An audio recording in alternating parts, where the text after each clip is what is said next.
Kings and queen pub లో Kukatpally DCP special operation నిర్వహించారు.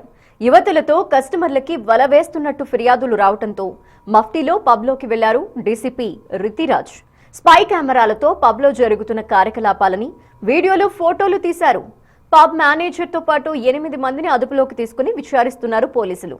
ఎప్పటి నుంచి అసాంఘిక కార్యకలాపాలు నడుస్తున్నాయి, ఇంకా ఎవరెవరు ఉన్నారన్న కోణంలో పోలీసుల దర్యాప్తు కొనసాగుతోంది. దీనిపై మరింత సమాచారం మా రిపోర్టర్ సుజాత అందిస్తారు.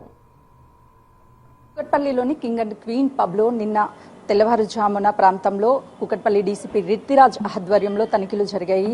ఆ సమయంలో అంటే ఒక సివిల్ డ్రెస్ లో రితిరాజ్ ఇక్కడికి వచ్చింది డీసీపీ. ఆ సమయంలో కొంతమంది యువతుల చేత ఇటు నృత్యాలు చేయిస్తూ కొంత ఇక్కడ ఉన్నటువంటి కస్టమర్స్ తో కొంత ఆ డబ్బుల కోసమే ఈ విధంగా నృత్యాలు చేయిస్తూ ముందు చాట్ చేయించడము, ఆ తర్వాత పబ్స్కి వచ్చేలాగా కల్పించి ఆ తర్వాత ఇక్కడికి వచ్చినటువంటి వాళ్ళతో కేవలం ఎక్కువ బిల్ చేయించాలనే ఉద్దేశంతోనే ఇక్కడ కొన్ని కార్యక్రమాలు చేసినట్లు అటు పోలీసులు గుర్తించారు. వెంటనే 8 మంది విటులని పోలీసులు అదుపులోకి తీసుకున్నారు. ఇక్కడ ఉన్నటువంటి మేనేజర్ని కూడా పోలీసులు అరెస్ట్ చేశారు. అయితే ఒక్కసారి మనం ఇక్కడ వాతావరణం చూస్తే అంటే సాధారణంగా ఏ పబ్స్ అయినా సరే వీకెండ్ వచ్చాయంటే సాధారణంగా కొంత ఎంజాయ్మెంట్ చేస్తూ ఉంటారు, రిలాక్స్ కోసం వస్తూ ఉంటారు. కానీ నిన్న ఇక్కడ మీరు చూస్తున్నటువంటి ఈ ఫ్లోర్ లోనే కంప్లీట్ గా ఇప్పుడు నేను చూస్తున్నటువంటి ఫ్లోర్ లోనే కొంతమంది మహిళల చేత డాన్సులు చేయించడం, ఇక్కడ కూర్చున్నటువంటి కస్టమర్ తో అసాంఘికంగా ప్రవర్తించేలా చేయడం. ఎందుకంటే వాళ్ళు మద్యం సేవించిన తర్వాత ఒక మత్తులో ఉంటారు. సో కొంత బిల్స్ విషయంలో కావచ్చు, మిగతా విషయంలో డబ్బులు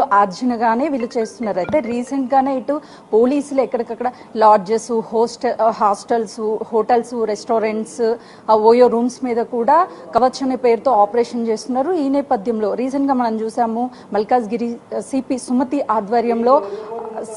ఆధ్వర్యంలో కూడా ఒక రైడ్ అంటే తను సింగిల్ గా వెళ్లి రోడ్డు మీద ఆకతాయిలు ఏ విధంగా ఇబ్బంది పెడతారు అనేది కూడా ఒక విషయాన్ని స్వయాన ఆమె ఏ విధంగా మహిళలు బయటికి వెళ్తే ఇబ్బంది కలుగుతుంది అని చెప్పేసి కొంత చెప్పేటువంటి ప్రయత్నం చేశారు.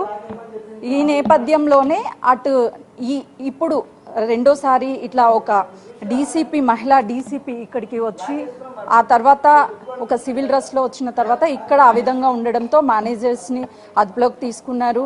8 మంది విటులను కూడా ఇక్కడికి వచ్చినటువంటి వాళ్ళని అయితే గత కొన్ని రోజుల నుంచి ఒక మహిళల్ని ఇక్కడ ఏర్పాటు చేసి కస్టమర్లకి మేము king and queen restaurant bar నుంచి మేము కాల్ చేస్తున్నాము, ఇలా ఆఫర్స్ ఉన్నాయని చెప్పేసి ఆకట్టుకునే విధంగా మాట్లాడి ఆ తర్వాత ఇక్కడికి వచ్చినటువంటి వాళ్ళని ఆకర్షిస్తూ పెద్ద డబ్బులు ఆర్జించడానికి పెద్ద ఆఫర్స్ అని చెప్పేసి వాళ్ళని వలలో వేసుకుంటున్నట్లు కూడా పోలీసులు గుర్తించారు. ప్రస్తుతం ఆ 8 మందిని కూడా విచారిస్తున్నారు. ఎక్కడైనా సరే పబ్లో ఇలాంటి కార్యక్రమాలకి పాల్పడితే మాత్రం ఖచ్చితంగా చర్యలు తీసుకుంటామని చెప్తున్నారు. హైదరాబాద్లో ఉన్నటువంటి అన్ని పబ్బుల్లోనూ వీకెండ్ వచ్చిందంటే ఖచ్చితంగా తనిఖీలు చేస్తాము, ఎవరైనా సరే ఇలాంటి వాటికి పాల్పడితే ఖచ్చితంగా మేము చర్యలు తీసుకుంటామని కూడా పోలీసులు చెప్తున్నారు. కెమెరామెన్ శ్రీకాంత్తో Sujatha, king and queen restaurant and bar.